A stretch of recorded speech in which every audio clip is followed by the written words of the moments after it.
Pimpin kita dalam doa, Pak.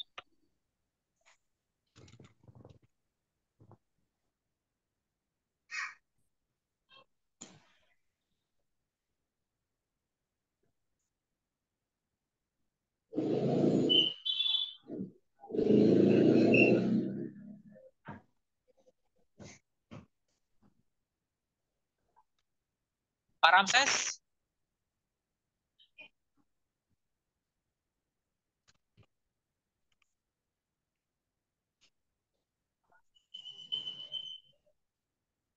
Ya, menghilang ya.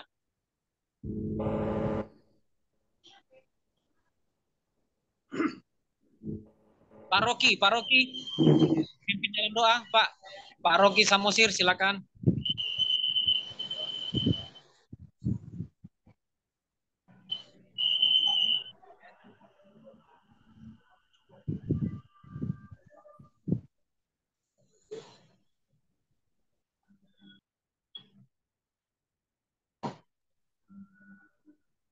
Ada orangnya? Mana orangnya?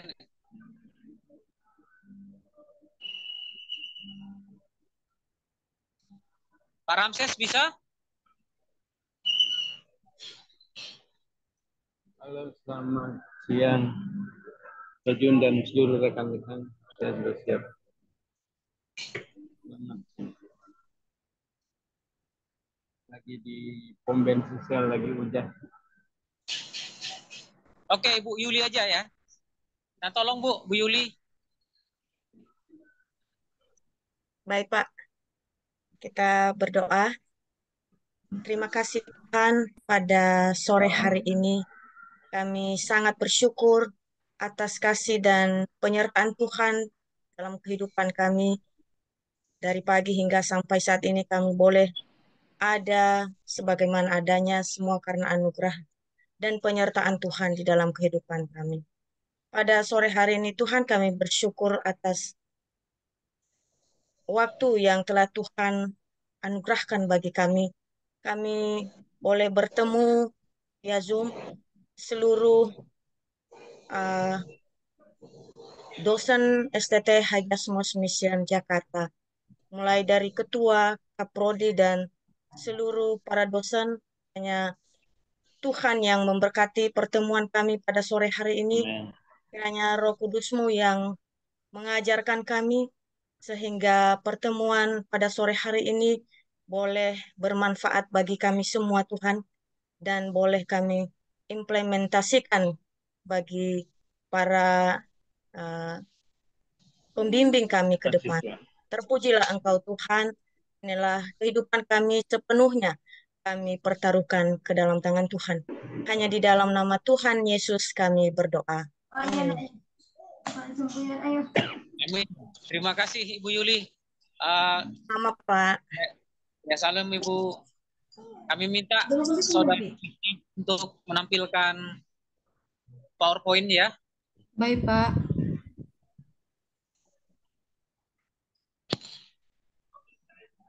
Bapak Ibu, ini merupakan sosialisasi bagi kita seluruh dosen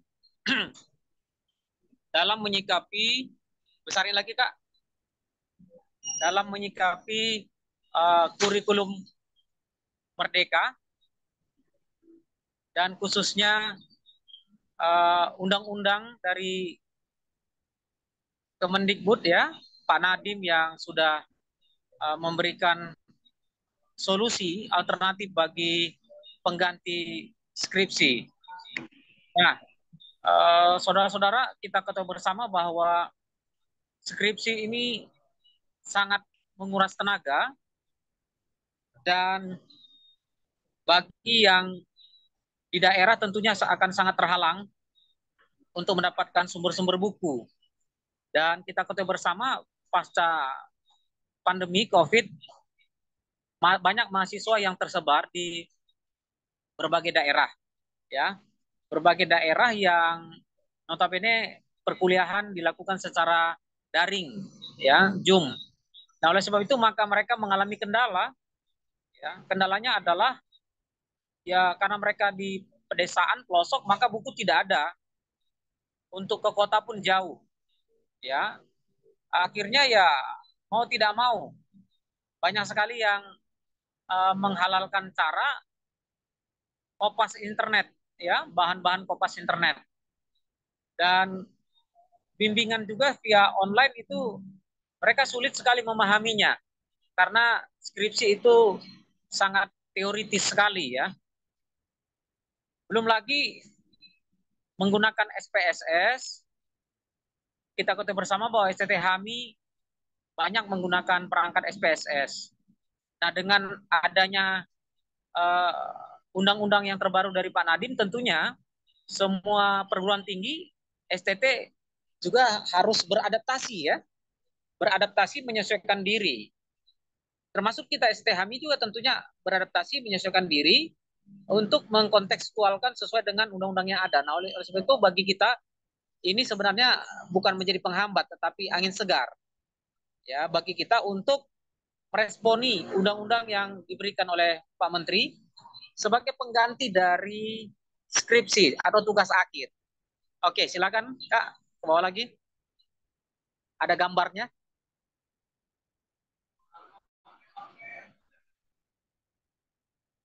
Ya, nah rekan-rekan, ini adalah alternatif tugas akhir pengganti skripsi. Yang pertama adalah prototype product. Prototype product ini saya pelajari dari berbagai informasi dan memang banyaknya di internet, ya. Ini sangat cocok dalam konteks uh, hasil produksi yang berbentuk konkret, ya, misalnya benda-benda elektronik gitu, benda elektronik atau berbentuk benda-benda yang konkret lah, hasil produksi, ya, elektronik, ya, itu kira-kira begitu.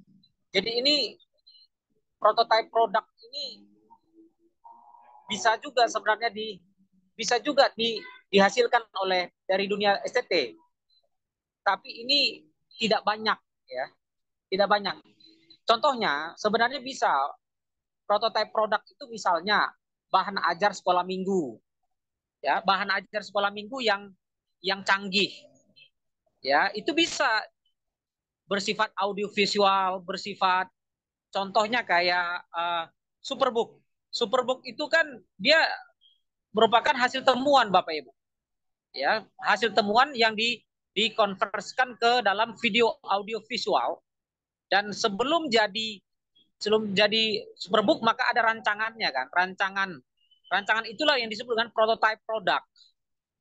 Nah, tetapi di sini yang saya lihat dalam konteks dunia teologi dan PAK ini sebenarnya bisa saja bagi Bapak Ibu yang memiliki kemampuan. Contoh, ada kemampuan programming, ya, programming untuk membuat apa? Mengajar sekolah minggu, gitu kan, gerakan-gerakan sekolah minggu. Jadi Bapak Ibu bisa program dalam bentuk audiovisual, itu bisa sebenarnya prototype produk namanya. Tetapi ini kan banyak kita kan terbatas, ya, kita harus akui banyak terbatas Bapak Ibu. Nah, yang kedua, publikasi ilmiah. Kalau publikasi ilmiah ini berkaitan dengan Bapak Ibu menulis. Sebagai pengganti dari skripsi, Bapak Ibu menulis itu di Sinta 2. Ya, dan itu sebenarnya banyak melalui proses review namanya. Ya. Di review berkali-kali Bapak Ibu baru bisa berhasil tulisannya. Ya. Dan banyak yang juga akhirnya frustasi, kan, karena banyak tidak lolos di dalam reviewnya, jadi frustasi.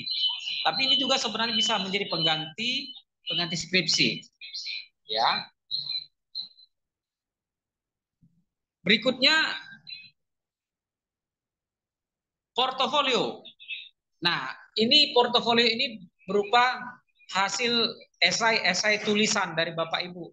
Misalnya Bapak Ibu memiliki warta jemaat gereja yang sudah canggih, jadi tulisan-tulisan Bapak Ibu itu bisa dikumpulkan, ya, apakah dalam bentuk buku, traktat, gitu ya. Misalnya media mengajar anak-anak sekolah minggu, gitu kan. Terus tulisan-tulisan yang bermanfaat, itu portofolio, Bapak Ibu kumpulkan, kemudian nanti tentunya dilihat oleh pihak akademik dan sudah mumpuni di dalam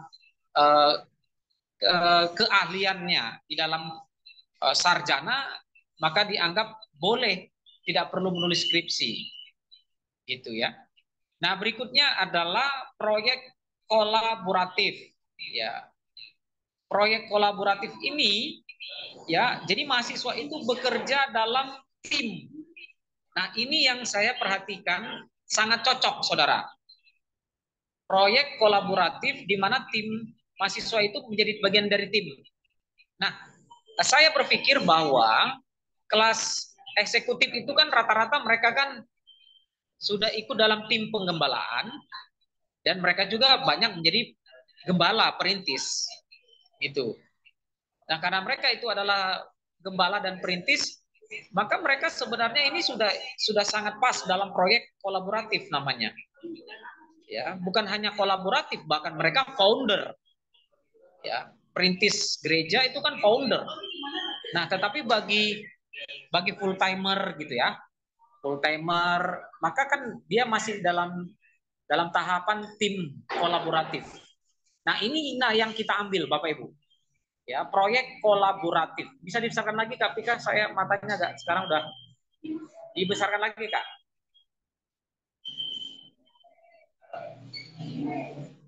Ya, gitu dong. Oke, jadi ini relevan sekali. Contohnya bagi mereka dalam perintisan pas sekali. Demikian juga bagi mereka yang sebagai sudah guru. Ya, mereka udah jadi guru, maka mereka kan sudah masuk di dalam tim. Ya, tim sekolah itu. Nah, inilah yang saya sudah kemas beberapa outline-nya. Ya, nanti kita akan bahas outline-nya. Silakan lagi Kak ke bawah. Jadi ada nomor 4 tadi ya, maaf Kak, tolong. Aduh, ternyata nomor 4 kelewatan. Ya, magang atau praktek lapangan. Nah, Bapak Ibu, dua inilah yang kita akan garap. Magang atau praktek lapangan, artinya para full timer itu, mereka yang evangelis, PDP, PDM, apakah mereka sudah PDT juga, perintis gereja, maka mereka kan otomatis kita anggap sudah magang di situ, sudah praktek lapangan di situ, dan sudah menjadi perintis. Ya. Nah, berikutnya juga kalau mereka sebagai tim, maka masuknya dalam proyek kolaboratif. Gitu. Nah, dua ini ya, nomor 4 dan nomor 5 inilah yang saya pikirkan cocok sekali untuk kelas eksekutif, Bapak Ibu. Ya, inilah yang sangat cocok. Formatnya nanti masih dalam sama. Kenapa? Karena kan magang praktek ya, itu artinya dia bekerja di bidang tertentu. Misalnya dia di gereja atau di sekolah. Terus nomor 5 proyek kolaboratif, dia dalam sebagai tim. Jadi itu hampir sama saja. Jadi saya membuat satu outline ya, satu daftar isi semacam kerangka ya, semacam kerangka yang saya sudah buat. Nanti Bapak Ibu mudah-mudahan ini cocok, dan kemudian nanti Bapak Ibu diskusikan, dan kemudian Bapak Ibu silahkan kalau misalnya ada yang mau ditambah. Oke, silakan Kak, lanjut aja.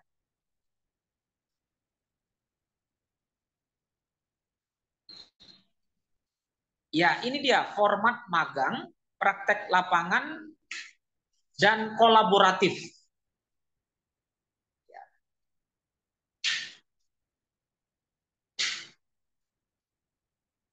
Nah, berbicara tentang halaman pengesahan itu sama Bapak Ibu. Ya, halaman pengesahan, pembimbing, halaman penguji, halaman pengesahan untuk perbaikan, surat pernyataan bebas plagiarisme, orisinalitas, persetujuan publikasi, itu sama saja. Tidak ada perubahan, sama seperti skripsi. Yang berikutnya baru nanti berubah. Silakan. Ya, oke. Bab 1 dulu Kak.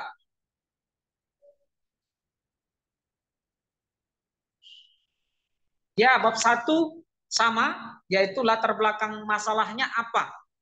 Ya, apa latar belakang masalah di dalam kaitan topik judul yang hendak kita bahas. Itu apa? Ya, saya rasa itu kalau Bapak Ibu sudah ada sekarang, kayak kemarin ya, kita kan sudah ada sempro. Sudah ada sempro, otomatis kan itu sudah ada. Ya, Bapak Ibu kan tinggal ikutin perbaikan-perbaikan yang diminta oleh dosen kan. Ya, artinya bab 1-nya tidak ada perubahan drastis untuk mahasiswa kita. Iya. Terus silakan Kak.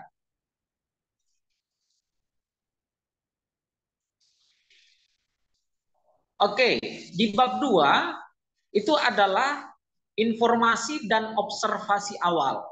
Ya. Nah, ini saya combine dari dunia usaha memang, karena memang kalau berbicara tentang magang itu banyak sekali dunia industri, Bapak Ibu, tetapi saya kontekskan juga dengan perguruan tinggi, sekolah tinggi teologi, kira-kira begitu. Nah, itu yang bagian A itu adalah bentuk usaha atau bentuk lembaga. Ya. Bentuk lembaganya bentuk bersifat apa? Kan ada yang ministry, ada yang yayasan. Kalau yang PAK kan banyak sekolah. Ada juga kan yang informal ya. Ada sekolah informal contohnya kan. Ada sekolah paket contohnya. Jadi bentuknya bentuk apa lembaganya gitu. Kalau dia masih ministry persekutuan ya masih persekutuan. Kalau misalnya dia uh, teologi kan, ya kalau dia bentuk udah gereja ya gereja. Kalau dia sekolah sekolah apa? PAUD kah, TK kah gitu bentuknya ya. Jadi itu yang bagian A. Yang bagian B visi dan misi lembaga itu dan visi dan misi sekolah itu ya. C maksud tujuan dan tujuan tugas pokok ya. Maksud dari tujuan lembaga itu berdiri apa ya. Terus ada yang disebut tugas pokoknya, tupoksi kira-kira ya. Tupoksi dari setiap organ. Kemudian D, bidang usaha lembaga, berarti ini bersifat pendidikan ya. Pendidikan ada juga yang pendidikan informal, ada pendidikan yang bersifat keagamaan juga. Ya, ada juga yang bersifat sosial ya. Contohnya kalau pondok domba dia kan bersentuhan dengan sosial juga. Ya. Pendidikan informal tetapi juga sosial kan begitu ya. Itu nanti harus dijelaskan oleh mahasiswa kondisi lembaga yang ada itu bagaimana. Kemudian perkembangan usahanya, lembaganya bagaimana, perkembangannya, artinya bisa dijabarkan mulai dari pendiriannya, terus berkembang tahap demi tahap, ya, apakah mulai dari pelayanan berkembang menjadi PAUD, TK, SD, gitu. Terus organisasinya, struktur organisasinya, ya, berarti itu kelembagaannya ya, H alamat kantor ya. Terus Kak.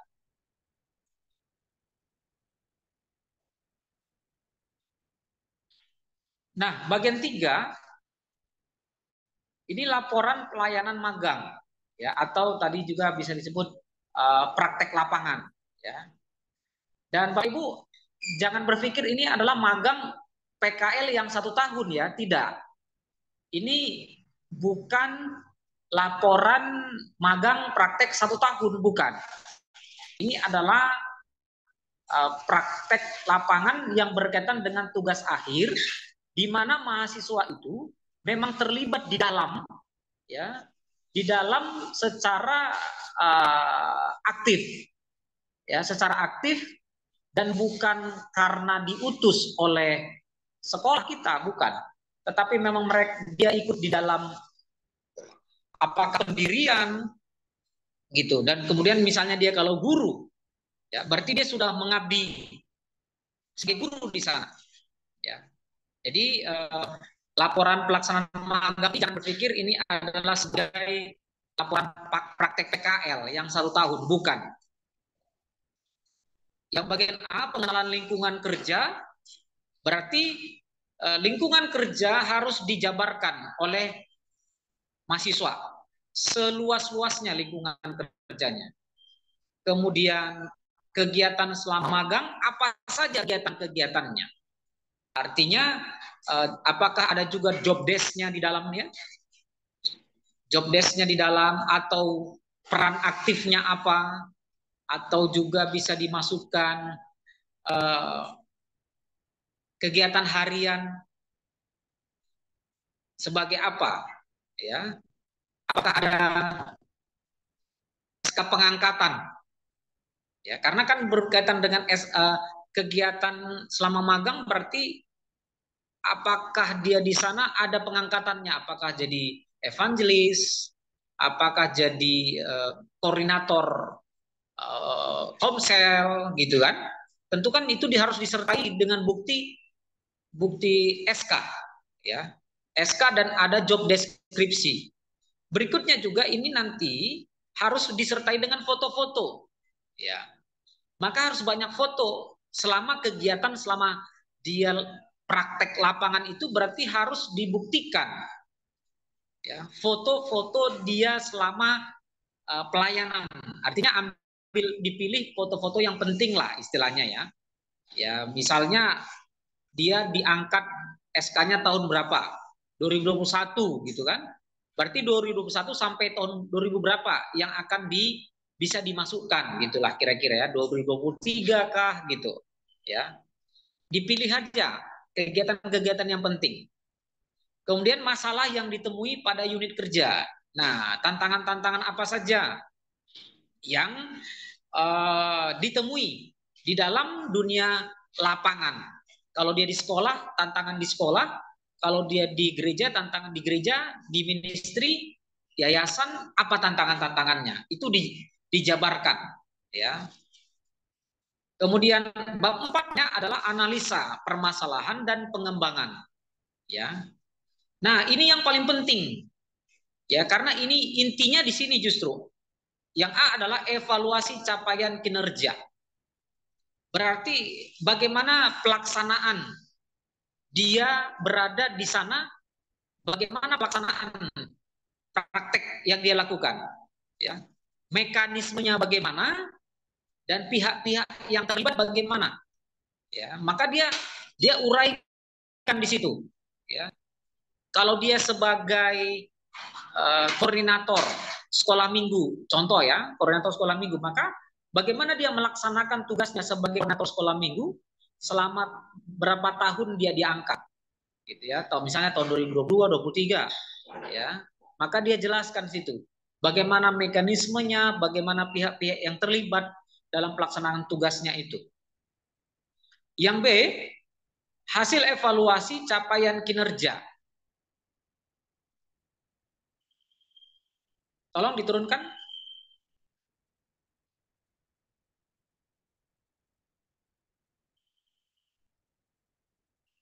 Ika, tolong di ini.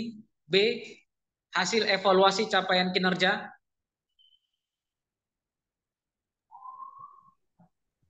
Ini Pak, saya sudah turunkan, Pak.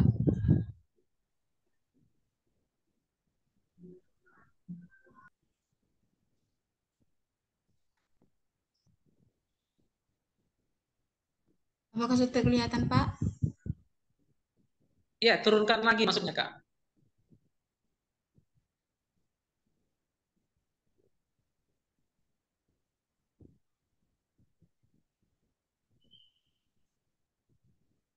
Ya.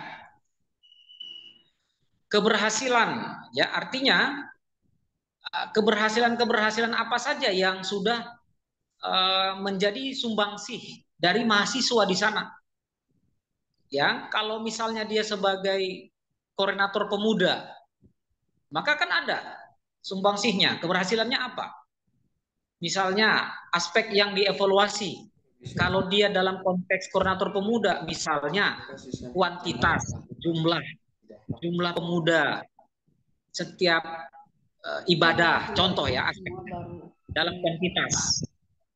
Juga bisa dalam jumlah jiwa yang bertobat, contohnya, ya. Ini contoh saja Bapak Ibu, ya. Jiwa yang bertobat, ya kan. Terus contohnya lagi, apalagi ibadahnya, yang misalnya pemuda bukan hanya ibadah pemuda, tetapi ada komsel, Jadi itu kan bisa ditambahkan ya aspek yang dievaluasi. Berarti itu merupakan hasil. Ya. Turunkan lagi. Oke, hasil evaluasinya misalnya jiwa yang bertambah yang dibaptis contohnya dalam selama berapa lama, jangka berapa, 3 orang, 4 orang, itu kan aspek-aspek yang bisa dinilai. Ya. Kemudian tindak lanjutnya, ya bagian kanan itu tindak lanjut. Ya, kalau misalnya selama bertugas di sana hanya 5 orang yang dibaptis contoh, tindak lanjut berikutnya apa yang harus dia lakukan? Ya, maka mahasiswa itu harus memikirkan apa yang harus dilakukan supaya misalnya kuantitas pemuda itu bertambah.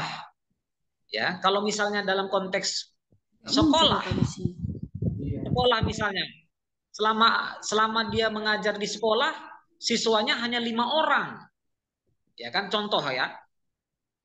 Apa yang harus dia lakukan? Ya, apakah dia harus jemput bola, mengunjungi? Apakah banyak yang masih siswa-siswa yang belum sekolah, ya siswa-siswa yang belum ikut gitu. Kira-kira itulah tindak yang disebut sebagai tindak lanjut, Bapak Ibu, ya. Yang harus dilakukan mahasiswa yang magang itu, gitu. Ya, oke lanjut.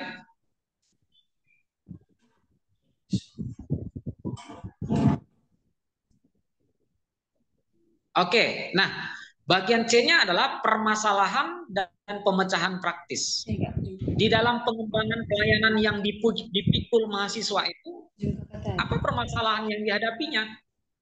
Contoh kalau dia sebagai guru, permasalahan yang dihadapinya adalah misalnya karena di daerah, maka alat peraganya nggak ada, jadi dia ngajar nggak ada, contohnya kan? Itu berarti apa yang harus dilakukan, gitu Bapak Ibu? Kalau dia sebagai koordinator pemuda, ya banyak pemuda yang malas ibadah, maka apa pembahasan praktis yang harus dilakukan? Apakah perkunjungan, kan gitu ya? Nah, apalagi itu jadi mahasiswa bereksplorasi akan apa yang dia hadapi di lapangan. Begitu. Lanjut Kak.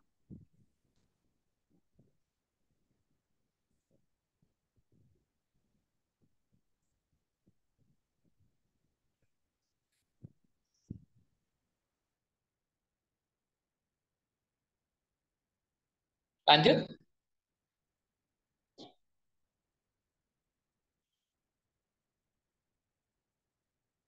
Ya, oke. Berikutnya adalah program pengembangan. Nah, program pengembangan ini maka itu berkaitan dengan konteksnya. Misalnya pengembangan pemuda. Kalau misalnya dia bertugas sebagai koordinator pemuda, berarti program pengembangan pemuda. Kalau dia bertugas sebagai koordinator sekolah minggu, berarti program pengembangan sekolah minggu. Kalau dia di sekolah, berarti program pengembangan guru agama di sekolah apa? Misalnya wali kelas kan dia, maaf bukan wali kelas ya, guru agama di SD mana? Apa program pengembangan yang akan dia lakukan gitu. Nah, contohnya dalam hal manajemen, apakah dia mengembangkan hal manajemennya dalam hal kerjasama, ya kan? Kalau dia dalam konteks gereja, misalnya jemaat, dalam konteks sekolah itu kan bisa siswa, gitu. Jadi ini fleksibel Bapak Ibu, ini masih bersifat umum, ini tinggal nanti diganti saja ya unsur-unsur yang ada di dalamnya. Misalnya saya tulis di situ kan jemaat, dalam konteks sekolah ya tentunya bukan jemaat, siswa gitu. Kemudian sumber daya manusia. Nah, kalau konteks di ministry gereja, sumber daya manusia kan pelayan Tuhan, hamba Tuhan, pendeta, evangelis. Tapi dalam konteks sekolah, guru agama kan, gurunya agamanya kah, wali kelasnya kah, ya, stafnya kah, kira-kira begitu. Nah, terus dalam hal keuangan, apakah ada kendala? Ya bisa jadi kan, guru agama di daerah dengan gaji yang minim, maka program pengembangannya apa? Apa yang harus dilakukan? Nah, maka mahasiswa itu bisa menuangkan ide-idenya di sana. Ya, sekalipun nanti tentunya itu merupakan masukan juga sebenarnya ya. Ya, tetapi paling tidak itu menjadi sebuah eksplorasi ya kemampuan dari mahasiswa. Kalau misalnya di gereja kan ada sarana prasarana, koinonia, diakonia, pengembangan itu semua ya. Apa yang bisa dikembangkan oleh mahasiswa kita? Oke. Terus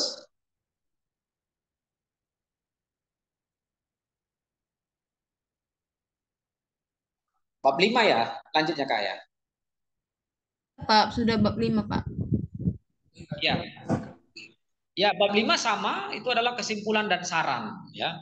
Berarti kesimpulan dari hasil magang dan saran-saran bagaimana? Bagi gereja kah, bagi sekolah itu sama ya kalau bab 5. Ya. Terus bagian lampirannya di bawah.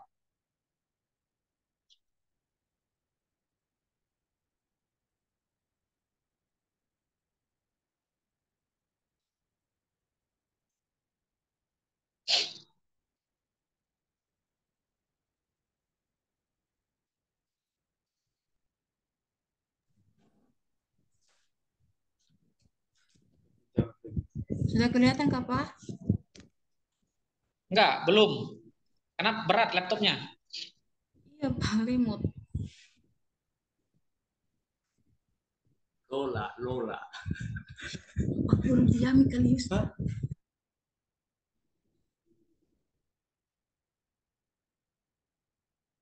Belum turun lagi lampirannya.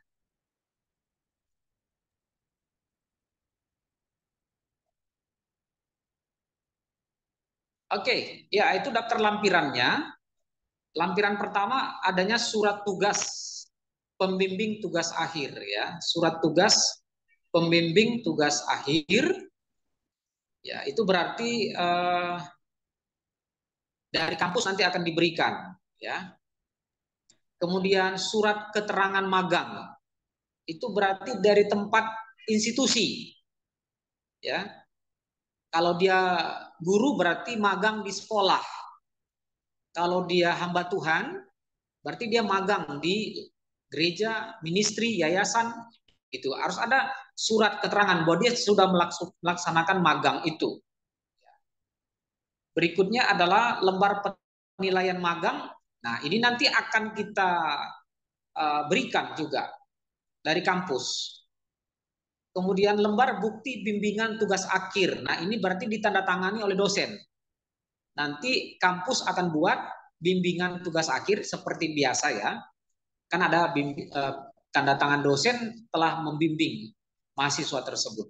Ya, kira-kira begitu. Nah, yang menjadi debatable adalah pertanyaannya adalah berapa lama seseorang itu bisa disebut sebagai magang di situ. Itu yang mungkin kita bisa diskusikan. Ya, apakah setahun gitu kan?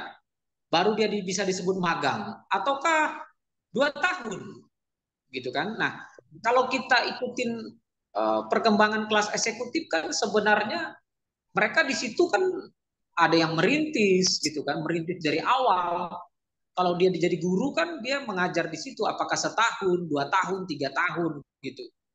Nah, kalaupun dia ikut jadi tim, ya, kalau dia ikut jadi tim berarti kan dia sudah berapa lama jadi tim di sana, tim perintisan gitu kan, ikut merintis di sana berapa lama. Nah, tentunya itu kan diperhitungkan. Ya, kalau hanya baru 3 bulan ya tentu nggak bisa kan. 3 bulan ya belum ada yang dia hasilkan sesuatu gitu. Tapi kalau sudah 2 tahun, 3 tahun, 4 tahun, dan ada yang sudah 20 tahun ikut dalam tim perintisan, wah itu kan sudah mumpuni itu, sudah dia memiliki kemampuan yang banyak, ya, sudah memiliki pengalaman yang banyak. Ya. Kira-kira begitu Bapak Ibu gambaran ya dari laporan magang, ya, laporan praktek lapangan yang bisa kita buat menjadi pengganti dari skripsi. Dengan demikian, maka ini tidak bersifat teoritis. dia lebih bersifat ke praktika. Ya, apa yang sudah dilakukan oleh mahasiswa tersebut di lapangan. Ya, dengan demikian terhindar dari yang disebut kopas, ya, mengambil dari mana-mana, itu pasti terhindar karena berkaitan dengan apa yang dia lakukan selama di tempat magang atau tempat praktek itu. Nah, ini lebih kepada sharing pengalaman, ya, sharing pengalaman apa yang dialami, ya. Jadi bab satunya komposisinya adalah tetap, yaitu tujuan penulisannya. Bab satu tujuan penulisannya apa? Bab duanya yang berubah. Bab duanya itu sudah observasi awal berkaitan dengan gambaran situasi lembaga tempat dia praktek atau magang. Nah, bab tiganya adalah, nah di situ sudah masuk kegiatan apa yang dia lakukan selama magang. Kemudian bab 4 evaluasi dan analisa. Ya, di situ dilakukan evaluasi, analisa, tindak lanjut. Nah, ini yang lebih mahasiswa itu lebih berpikir keras itu di bab 4. Ya, bab 4 karena itu puncaknya. Bab 5 sama kesimpulan dan syarat. Ya, kira-kira begitu Bapak Ibu. Kalau ada yang mau di-sharingkan, didiskusikan, kami persilakan. Silakan Bapak Ibu.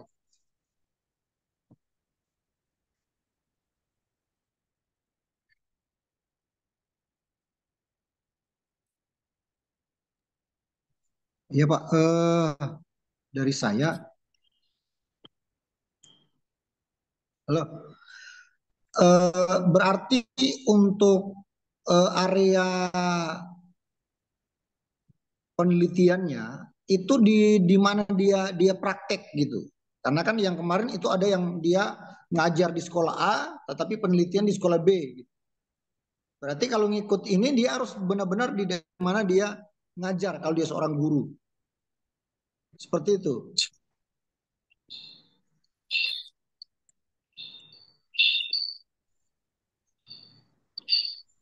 Ya Pak, berarti ada kasus ya Pak ya?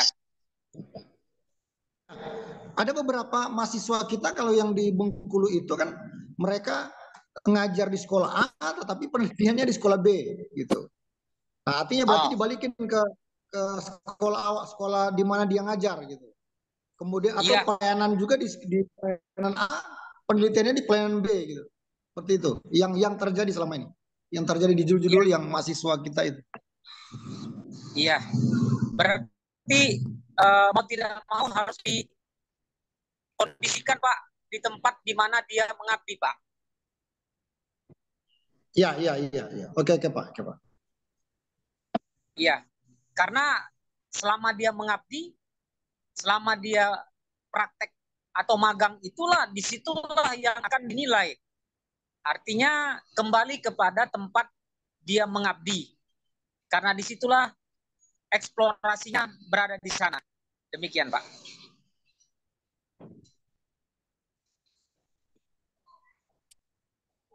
Iya, mati saya.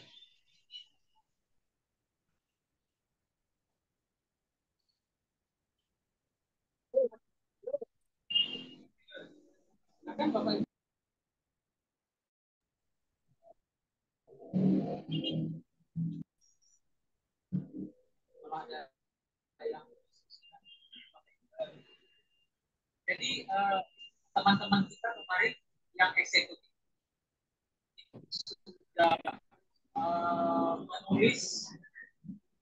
Suaranya nggak kedengaran Pak.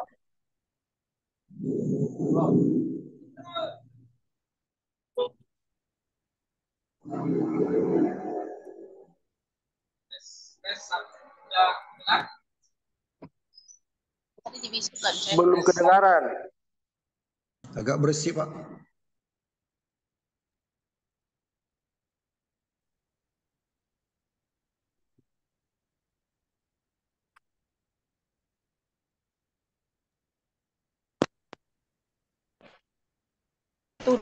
Apakah sudah kedengaran Bapak Ibu? Ya, kedengaran kalau begitu, kalau pakai sudah kedengaran Pak. Udah. Oh ya udah. Iya. Kencangin suaranya. Sudah ya. Sudah oke, Iya, Pak. terima kasih Bapak Ibu. Iya. Silakan kalau ada lagi Bapak Ibu, silakan.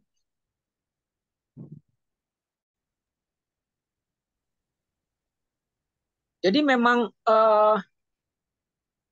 tugas akhir magang ini Bapak Ibu kita sasarkan kepada mahasiswa kita yang kelas eksekutif.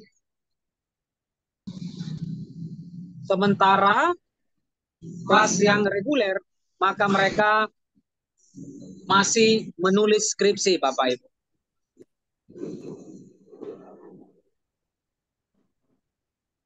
Dengan alasan bahwa yang tinggal di asrama, kelas reguler, mereka ada sarana prasarana berupa perpustakaan di kampus kita. Gitu. Jadi ada yang mereka bisa gunakan. Jadi artinya kita tidak pukul rata semua ini, ya, tapi hanya kelas eksekutif membantu mereka supaya kelas eksekutif itu menulisnya dengan cepat. Karena saya perhatikan kemarin semua tulisan-tulisannya, waduh, luar biasa. Kalau masuk cek plagiat maka semuanya nggak ada yang lulus, Bapak Ibu. Jadi memang itu yang sangat kita sayangkan. Jadi ini kiranya membantu kelas eksekutif dan sekaligus mengurangi dosa.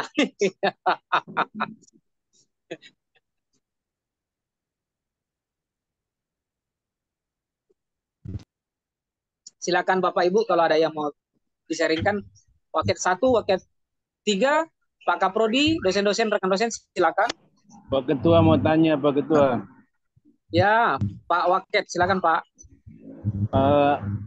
Kalau untuk yang eksekutif itu kan pakai teori yang tadi kan Pak.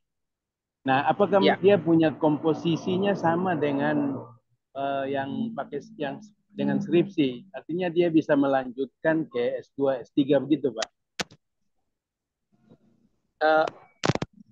Apakah dia bisa melanjutkan kemana Pak? Ke S2, S3? Oh, iya, jenjang pendidikan S2 dan S3 gitu. Maksudnya sama aja kan? Iya, sama. Bobotnya sama Pak. Bobotnya sama ya. Oke, siap. Jadi Oke, tidak aja, ada, Pak. Iya, terima kasih Pak. Tidak ada kendala untuk lanjut S2, S3, tidak ada. Justru undang-undang yang terbaru diberikan Pak Nadiem ini adalah bagian dari kurikulum Merdeka. Bagian dari kurikulum Merdeka yang sangat menghargai dunia lapangan kerja. Ya, mereka yang sudah berkecimpung lama di dunia kerja.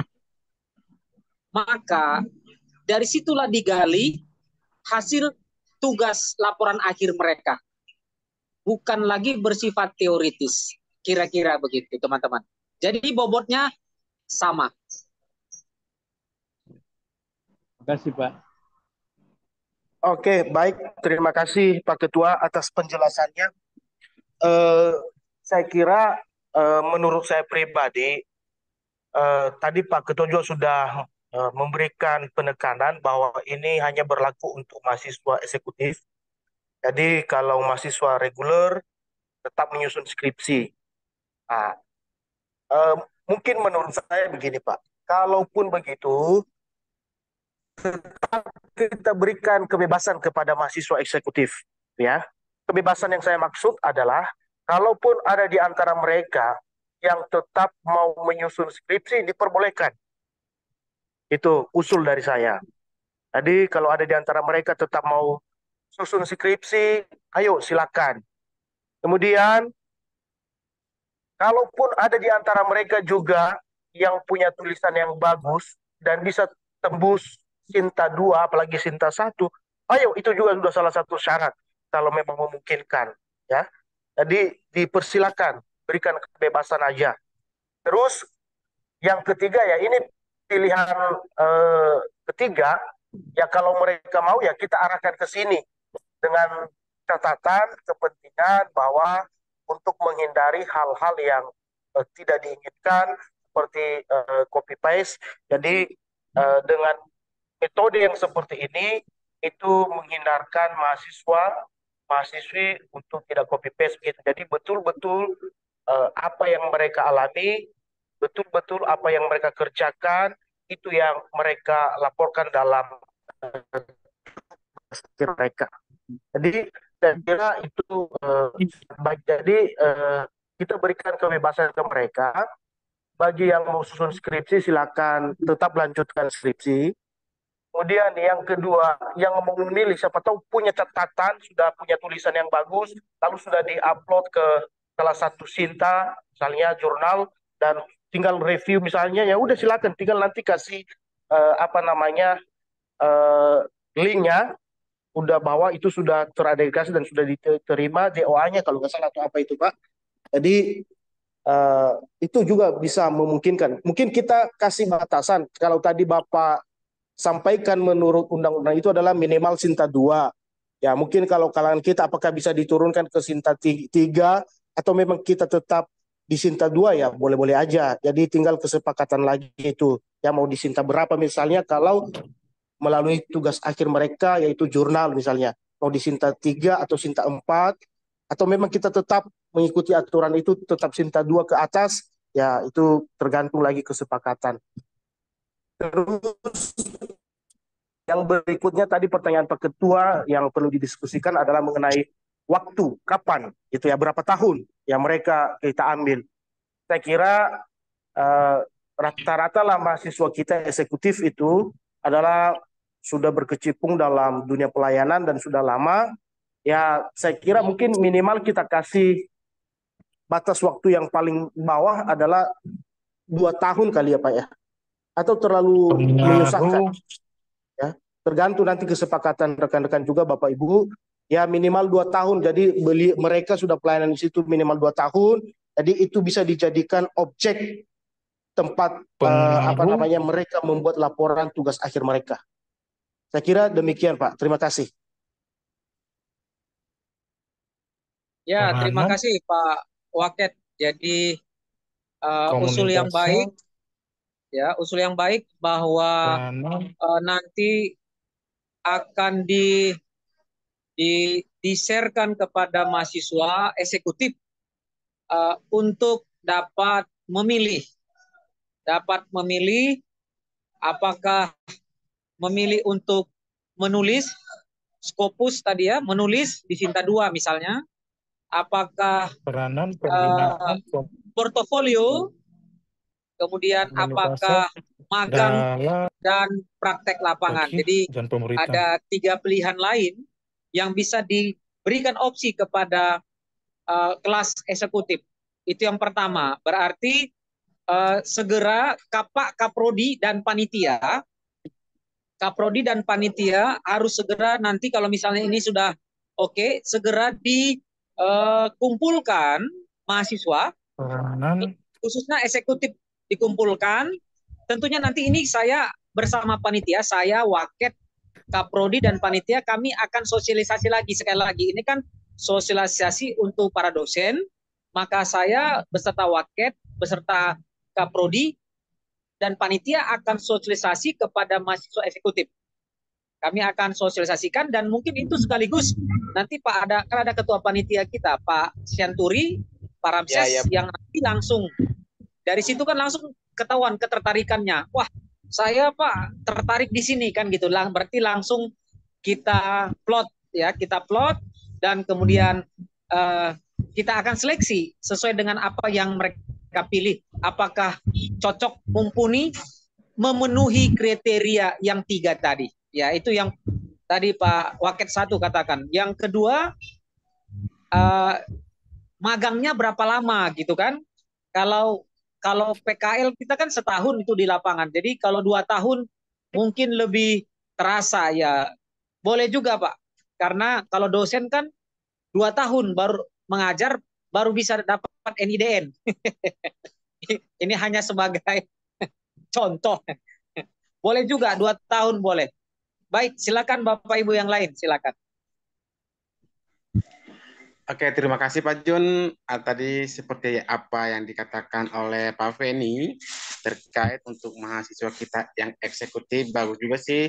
Jangan kita apa namanya kita mengundang mahasiswa kita yang eksekutif masuk lagi dalam Zoom gitu loh. Kalau kita mau share, kita kalau hanya share di grup kita kan berarti mereka juga pasti akan bingung. Tapi kalau kita masuk, kita bicara atau tetap muka langsung seperti ini Zoom, ya kita nanti akan atur jadwal dengan mahasiswa setidaknya seperti kata Pak Penny tadi bahwa ada mahasiswa kita yang dari yang eksekutif itu yang sudah bisa menyusun skripsi dan ada yang tidak bisa karena memang mereka nggak belum pernah, bahkan karena ada mahasiswa kita eksekutif itu dia kerja di bukan di sekolah atau bukan di gereja, mungkin dia kerja mungkin di kayak di mall. Jadi mungkin dia nggak ngerti bagaimana masalah skripsi, mungkin makanya sampai kemarin mereka mungkin juga sampai saat ini kalau mahasiswa kita itu belum semuanya mengirimkan file-file apa skripsi mereka itu buat kita. Tapi bagaimana supaya nanti kedepannya sama kedepannya mereka bisa membuat lebih baik lagi. Alangkah baiknya kita akan mengatur waktu seperti kata Pak Jun tadi supaya mereka kita undang mereka dalam Zoom supaya kita bisa sosialisasikan semua apa yang kita bicarakan hari ini tentang mengganti skripsi seperti itu Bapak.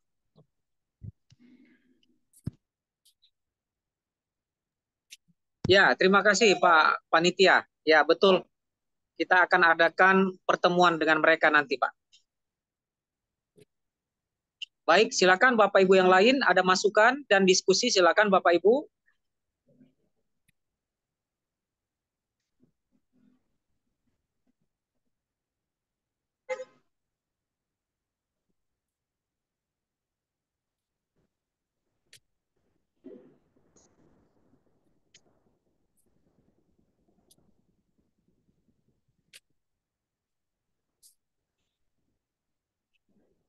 Mungkin Pak Roni, apakah Pak Roni ada sedikit Pak yang menjadi bisa pertanyaan saya Pak.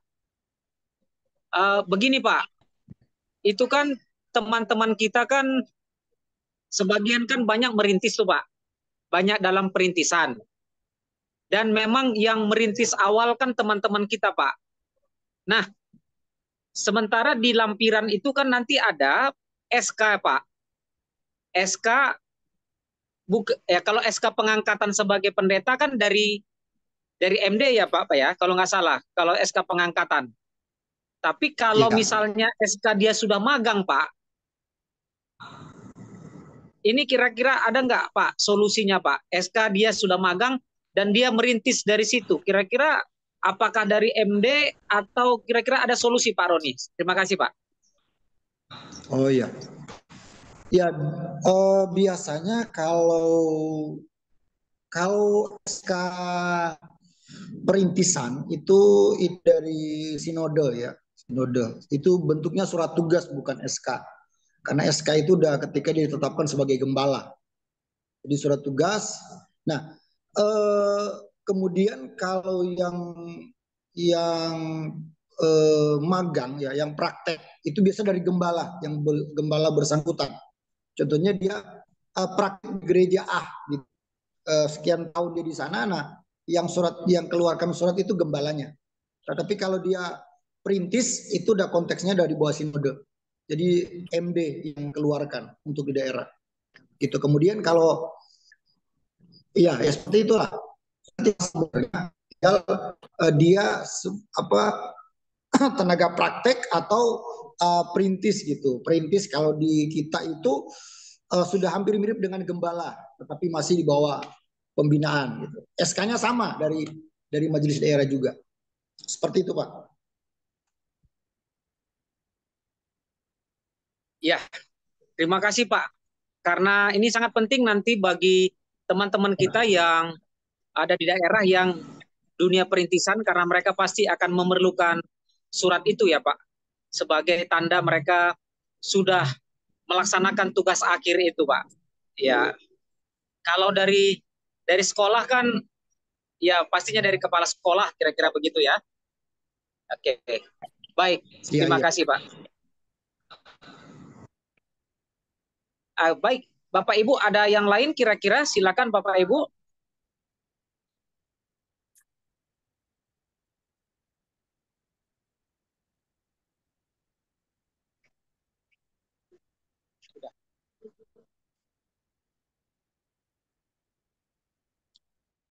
Berarti tinggal kita yang pertama kita akan sosialisasi kepada mahasiswa eksekutif, yang kedua pendataan ya bersama nanti panitia pendataan. Berikutnya yang ketiga adalah share ya. Kami akan sharekan form ini ya. Form lah seperti form yang dimana mahasiswa nanti akan pelajari, dan tentunya dosen-dosen sudah ada di sini semua yang bisa mengarahkan mereka untuk menyusun laporan mereka. Jadi Bapak Ibu kita sepakati bersama dulu. Misalnya ini kan 5 bab. 5 bab kira-kira 50 halaman cocok nggak Bapak Ibu? Artinya satu bab minimal 10 bab. Bagaimana menurut Bapak Ibu?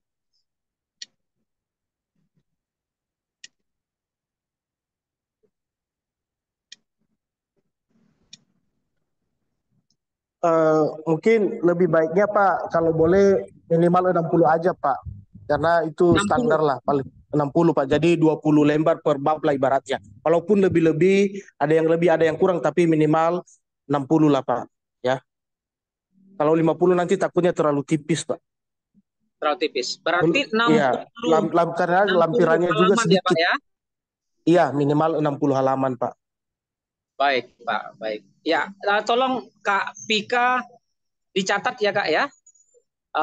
60 minimal 60 halaman. Kemudian jenis kertasnya sama aja. Jenis kertasnya sama kayak kemarin aja. A4 Times New Roman sama aja. Oke. Ya. Ada lagi Bapak Ibu?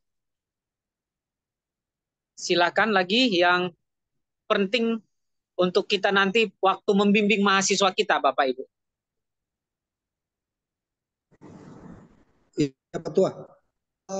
Ya, silakan Pak. Untuk foto-fotonya itu masuk, foto-fotonya itu masuk di dalam isinya gitu, bukan di lampiran atau gimana? Foto-foto kegiatan mahasiswa itu. Bagaimana Bapak Ibu? Kalau foto itu ada di dalam, memang lebih enak dibaca ya Pak, kalau di dalam ya. Iya, karena saya kan kira kalau boleh di dalam kita juga Pak, nggak masalah Pak. Tidak di dalam harus ya Pak. di lampiran. Justru dia menjelaskan, memvalidasi apa yang dia uraikan gitu. ya, Kalau memang foto ada di dalam gitu Pak. Tetapi kan kita berarti, juga harus berpikir tentang hal itu Pak Ketua. ya. Nggak mungkin 2 tahun yang lalu dia sudah sediakan foto untuk itu, gitu ya. Ya mungkin dia cari-cari, tapi ya udahlah serelevan mungkin bisa dia taruh foto di dalam gitu Pak, gitulah menurut saya ya. Nanti artinya, kecuali kalau yang berikutnya kelas berikutnya ya mungkin kita harus mulai kalau penelitiannya sesegera mungkin. Iya gitu Pak. Jadi Pak Ketua, gitu. Pak Jun, ya, Michael, Pak, karena mengingat ini kan keterlibatan tadi kalau kita sepakat 2 tahun berarti nggak mungkin dia udah simpan file-file foto 2 tahun sebelumnya, gitu kan? Betul. Iya, gitu Pak. Tapi seadanya aja kalau memang ada lebih baik dilampirkan yang relevannya gitu aja lah Pak, menurut saya. Baik Pak. Iya, artinya nanti bacanya kan jadi bagus Pak ya. Waktu dia terlibat dalam kegiatan apa, ada fotonya di dalam, itu lebih hidup ya waktu kita baca ya. Kemudian tentunya nanti dosen pembimbing jangan sampai nanti 1 lembar 1 foto gitu ya. Iya, Pak Jun, Michael, Pak Jun. Ya, silakan Pak Michael. Pak Kaprodi, silakan Pak. Kalau foto dimasukin ke tulisan itu menurutku ya, kalau saya sih sebaiknya di lampiran. Karena yang namanya ini kan karya ilmiah, ya kan, karya ilmiah itu berarti berbentuknya tulisan Pak. Ya, kalau foto itu kan menunjang, membuktikan, ya, memberi memberitahukan kalau ini ada kenyataannya mereka memang lakukan. Tapi foto itu kan bukan merupakan karya ilmiah. Jadi menurut saya foto itu sebaiknya tidak di dalam penulisan. Setuju dengan dilampirkan atau di halaman belakangnya. Itu usulan saya Pak Ketua. Terima kasih. Ya, baik. Terima kasih, Pak. Ya, menarik juga. Memang ada plus minus juga ya. Ada plus minus kalau kita lampirkan, gitu. Artinya ketika dalam pembacaan narasi, tidak hanya narasi, tetapi ada bukti foto yang menyertainya. Kira-kira begitu, Pak. Kemudian, tentunya kalau ada lampiran ya, seperti Pak Kaprodi tadi, Pak Michael katakan, kalau ada juga foto yang perlu, foto di belakang misalnya Pak ya. Nah, misalnya foto waktu awal-awal pendirian gereja gitu ya. Foto tahun jebot itulah Pak. Nah, itu boleh juga Pak. Di belakang-belakang kita tambahkan lampiran mungkin ya Pak ya. Supaya lebih hidup. Bagaimana teman-teman yang lain lah?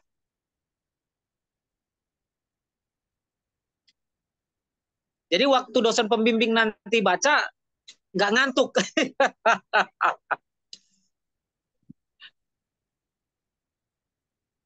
Ya, silakan teman. Mungkin betul juga sih yang dibilang Pak Michael, tidak kalau foto kan bukan karya milik, tapi maksudnya Pak untuk menunjang, menguraikan, memvalidasi uraian yang ditulis di dalam. Dan kalau kita Iya, bilang itu bukan karya ilmiah, contohnya aja misalnya dalam buku-buku pelajaran sekarang Pak ada begitu banyak contoh gambar, dengan adanya gambar nanti mudah dipahami, dimengerti apa yang diuraikan di bawahnya gitu Pak. Jadi iya, bukan juga mubazir harus semua foto, tetapi mungkin misalnya waktu peletakan batu pertama kalau memang masih ada fotonya, pendirian pertama buka pos PI gitu. Jadi tahun iya, iya, sekian dibuktikan siapa yang hadir, kalau ada foto itu yang dilampirkan Pak. Tapi seperti yang Pak Ketua tadi sudah sampaikan, jangan juga fotonya nanti langsung satu lembar aja, satu halaman, jangan. Jadi fotonya iya, mungkin kecil, jadi nggak terlalu itu. Jadi dibuatlah serapi mungkin, sebaik mungkin. Mungkin seperti itu yang kita maksud Pak Kaprodi. iya. Iya. Sepakat ya, supaya enak ya. Dalam narasinya ada disertai foto lebih hidup ya Pak ya. Silakan tadi Pak Roni ada menambahi Pak. Iya, ya Pak Ketua. Ya saya sepakat yang tadi. Walaupun tidak harus satu halaman itu diisi semua.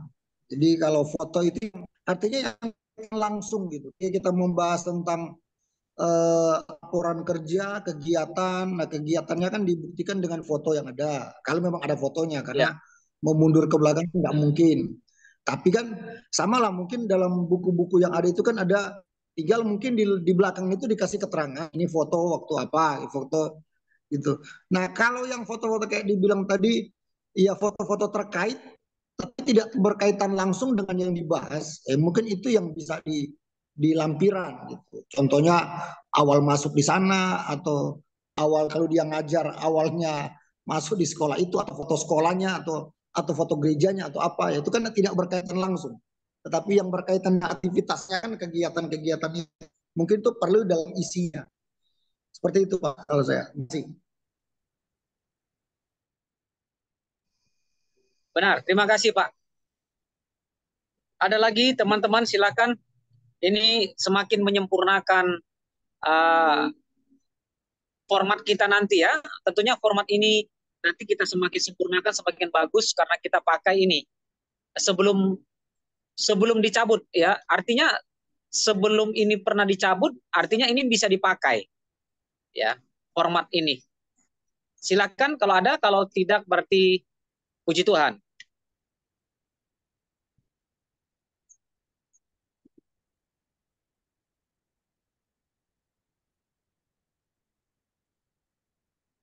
Mungkin rekan-rekan lain pada setuju semua kali Pak ya. Iya, puji Tuhan ya. Ya dalam format ini saya juga berpikir-pikir ini mengcombine sana, combine sini ya. Saya ambil dari dunia industri, ambil dari dikti juga ya. Nanti Bapak Ibu teman-teman kalau nanti didapati ada beberapa item-item yang kira-kira mau didiskusikan, tentunya sangat terbuka kemungkinan, karena ini memang Bapak Ibu kalau cari format ini nanti belum ada Bapak Ibu, ini masih rancangan kasar saya pribadi ya, saya combine sana sini ini. Jadi artinya apa? Ini belum sempurna. Ini hanya batu pijakan kita pertama. Tentunya nanti kan diuji oleh waktu, semakin sempurna kita sama-sama menyempurnakan formatnya ke depan. Demikian Bapak Ibu. Baik, kalau tidak ada, terima kasih Bapak Ibu semuanya, puji Tuhan. Nanti kami akan mengadakan schedule untuk bertemu dengan mahasiswa, ya, bersama panitia. Kami akan data mereka. Dan kemudian ini akan nanti juga akan di link ini akan dikirimkan juga kepada mahasiswa supaya mereka semakin nanti waktu dijelaskan juga mereka juga ada rekamannya. Demikian Bapak Ibu. Kami minta dengan hormat berdoa Bapak Pendeta Roni. Kami minta Pak, silakan Pak. Baik, mari kita berdoa. Allah Bapa dalam surga, dalam nama Tuhan Yesus Kristus, kami mengucap syukur kepadamu, Engkau yang telah menyertai kami dalam pertemuan ini dan setiap apa yang sudah kami bahas dalam persiapan tugas akhir mahasiswa eksekutif, proyek yang ada, Tuhan yang menolong, Tuhan yang campur tangan semuanya, baik para dosen, pembimbing maupun para mahasiswa, supaya kami diberikan satu pemahaman yang sama, menghasilkan sebuah hasil yang baik untuk kemudian. Terima kasih Bapak, berkati STHMI yang ada dari Pak Ketua dan semua pengurus yang ada, dan juga Tuhan yang memberkati program-program yang ada. Terima kasih Tuhan, kami mengucap syukur kepadamu dan akhiri pertemuan kami saat ini dalam nama Yesus. Haleluya, amin.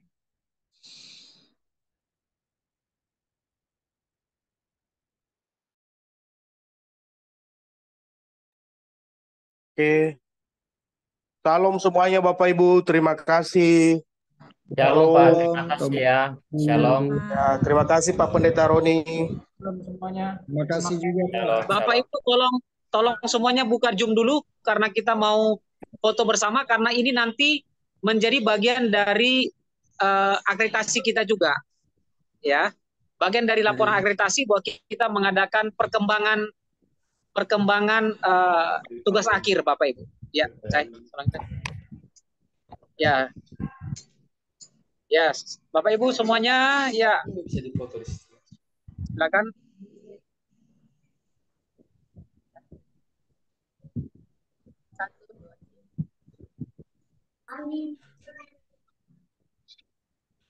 Sekali lagi, silakan.